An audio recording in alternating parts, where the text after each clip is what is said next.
Bismillahirrahmanirrahim. Assalamualaikum warahmatullahi wabarakatuh. Alhamdulillahirabbil alamin. Alhamdulillahilladzi hadana li hadza wa ma kunna linahtadiya laula an hadanallah. Asyhadu an la ilaha illallah wahdahu la syarikalah wa asyhadu anna Muhammadan abduhu wa rasuluhu la nabiyya ba'dah, amma ba'du. Alhamdulillah teman-temanku sekalian, gimana kabarnya teman-temanku sekalian, siswa-siswi SD 5 Sekolah Alam Indonesia? Mudah-mudahan semuanya dalam keadaan sehat walafiat ya. Alhamdulillah, kita masih bisa diberikan kesempatan untuk belajar. Kali ini kita akan belajar mengetahui sifat-sifat wajib bagi Allah ya, 20 sifat wajib bagi Allah. Sebelum kita membahas tentang sifat-sifat wajib bagi Allah, teman-teman silakan simak dulu video lagu atau nasyid yang satu ini. Silakan disimak, dihafalkan. Silakan.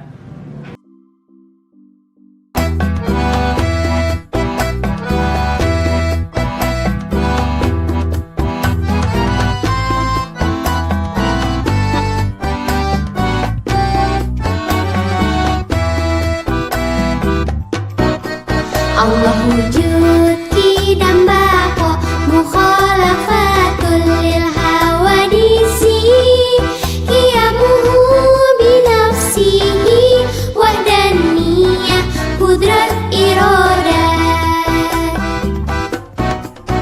ilmu hayat sama basar kalam hadiran muridan aliman hayyan sami'an basyiran mutakalliman.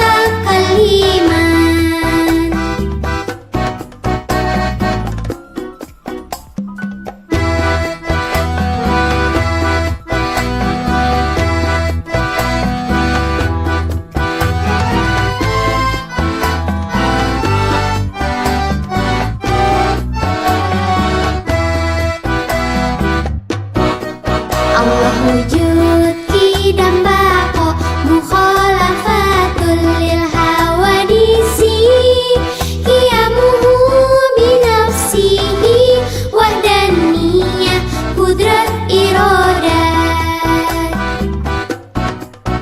ilmu hayat sama basar kalam hadiran muridan aliman hayyan sami'an basyiran mutakalliman.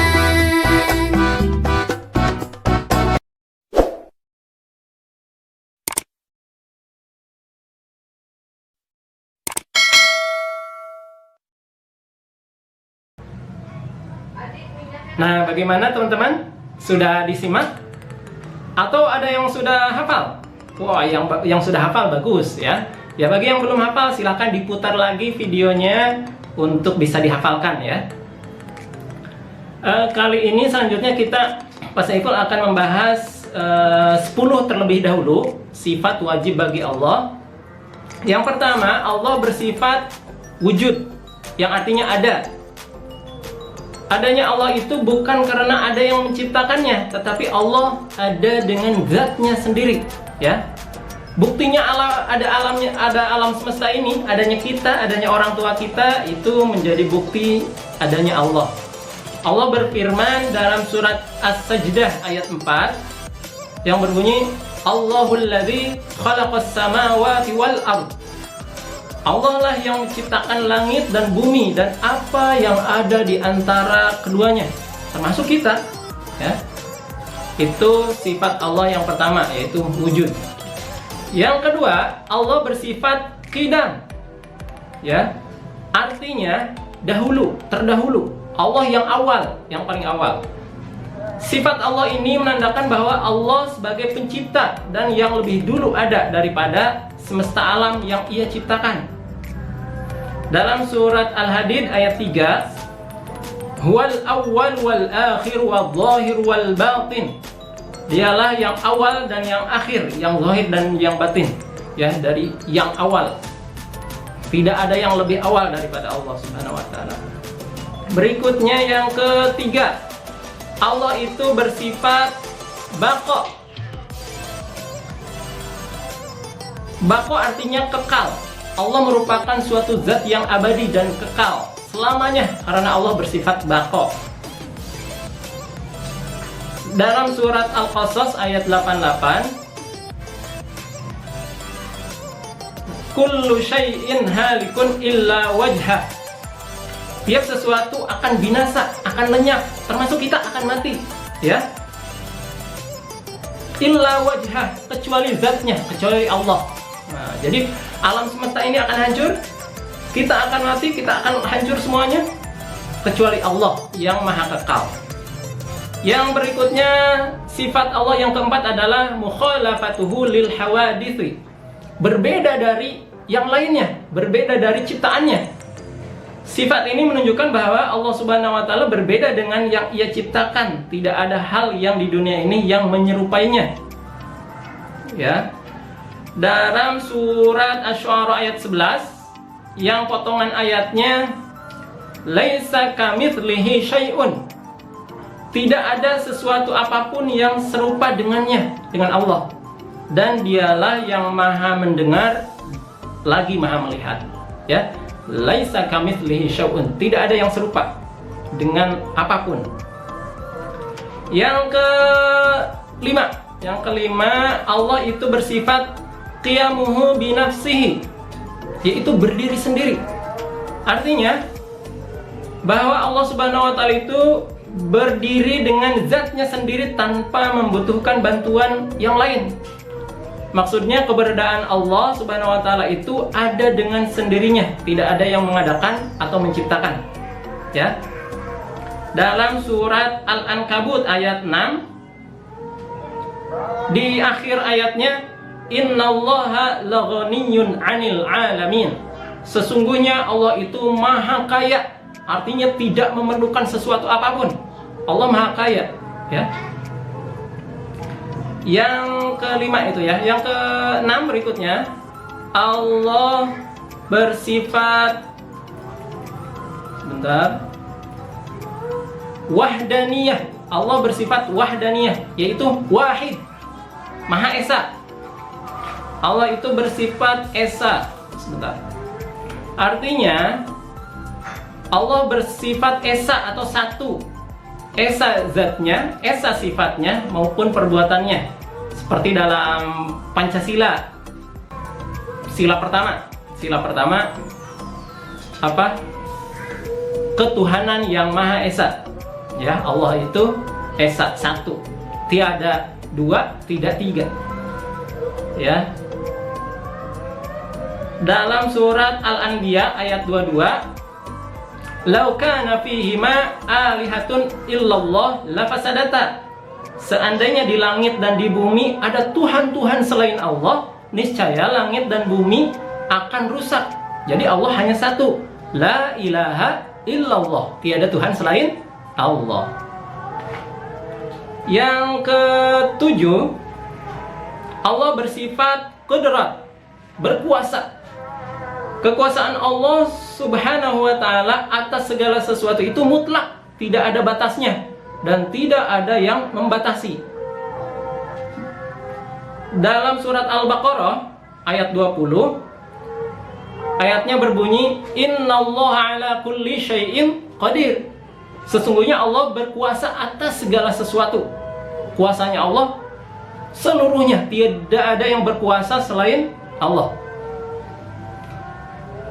Yang kedelapan, Allah bersifat iradah, yaitu berkehendak.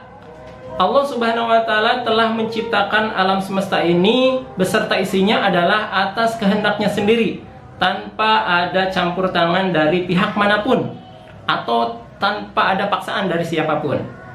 Dalam surat Hud ayat 107, khalidina fiha madamatis samawati wal ard illa ma syaa rabbuk. Sesungguhnya Tuhanmu maha pelaksana terhadap apa yang Ia kehendaki. Jadi Allah berkehendak. Kun, ketika Allah menciptakan segala sesuatu ini, kun fayakun. Jadilah, maka jadi. Langsung atas kehendak Allah. Itu yang kedelapan. Yang kesembilan, Allah bersifat ilmu. yaitu Allah Maha mengetahui. Allah Subhanahu wa taala memiliki pengetahuan dan kepandaian akan segala sesuatu. Artinya ilmu Allah tidak ada batasnya, tidak pula dibatasi. Ya.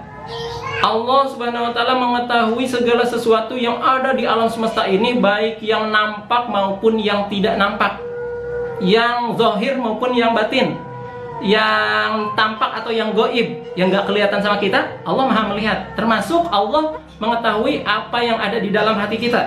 Jadi kalau teman-teman misalkan dalam hatinya atau dalam perbuatannya sebenarnya hari Senin itu teman-teman puasa, tapi teman-teman yang lain nggak ada yang tahu, Allah Maha tahu. Jadi apa yang kita rasakan dalam hati Allah Maha tahu, ya. Dalam surat Al-Hadid ayat 3 dan Al-Baqarah ayat 29, wa huwa bikulli syai'in alim. Dan Dia, Allah Subhanahu wa taala, Maha mengetahui segala sesuatu. Yang berikutnya, yang terakhir, yang ke-10, sifat Allah yang ke-10 adalah hayat. Allah Maha hidup. Artinya hidupnya Allah tidak ada yang menghidupkannya, melainkan hidup dengan zatnya sendiri. Karena Allah Maha sempurna, berbeda dengan makhluk yang Ia ciptakan, ya. Termasuk contohnya kita, Pak Saiful, teman-teman sekalian, ibu bapak kalian, ya, ayah bunda kalian, semuanya hidup, tapi suatu saat akan meninggal. Allah itu hidup selamanya, ya, Maha kekal tadi. Nah, Allah Maha hidup. Dalam surat Al-Furqan ayat 58, wa tawakkal 'alal hayyil ladzi la yamutu wasabbih bihamdih, dan bertakwalah kepada Allah yang hidup, yang tidak mati. Jadi Allah hidup, Allah tidak mati, ya. Allah Maha hidup. Baik teman-teman sekalian, untuk kesempatan kali ini kita akan membahas 10 terlebih dahulu, ya. 10 berikutnya kita insya Allah mudah-mudahan dipertemukan di pertemuan berikutnya. Mudah-mudahan sifat-sifat Allah ini semakin mempertebal keimanan kita kepada Allah Subhanahu wa taala. Mudah-mudahan bermanfaat. Terima kasih banyak, sampai jumpa pekan depan insya Allah. Terima kasih. Assalamualaikum warahmatullahi wabarakatuh.